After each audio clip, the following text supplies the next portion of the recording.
I am with a large consumer products company. I've been there for about 19 years.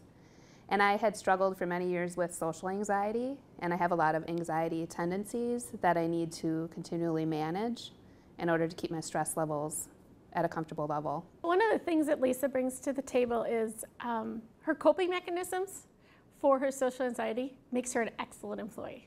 She will always be prepared, extra prepared. She gets things done not just on time, but she gets them done early. And you never have to worry that she's going to get behind on something, because it's her strive to be prepared that really makes her an exceptional employee. Originally, the reason why I was always trying to be prepared is to minimize the anxiety levels.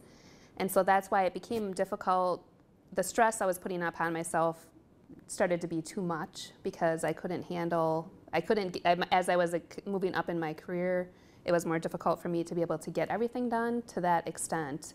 And so I actually decided to take off 2 weeks of work at the time because I needed to just figure out what was going on with me, because I had already been in therapy before for social anxiety. I hadn't communicated that to anybody at work. Nobody knew that I had social anxiety. And when I took off, that's when I did the reflection of what do I need. As an employee, I think employees need to feel comfortable going to their manager and say, this is what I need. I have too many things going on right now, and I have these 5 priorities, and I could accomplish 3.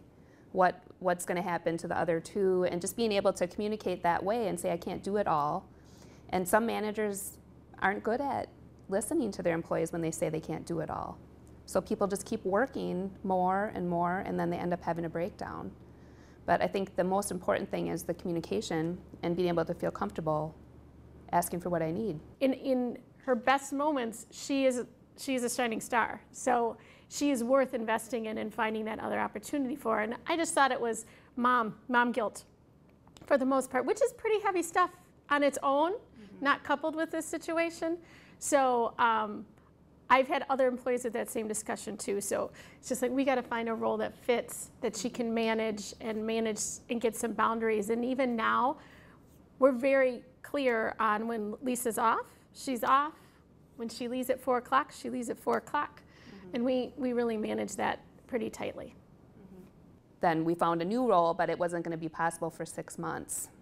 So I had to continue as is for a period of 6 months until they found somebody to take over for me. But I did already start reducing my stress right away with working less hours and trying to maintain a better balance. And so once I actually recovered from social anxiety, then I was able to better manage the skill I have of being prepared and have it be at a manageable level from a stress perspective.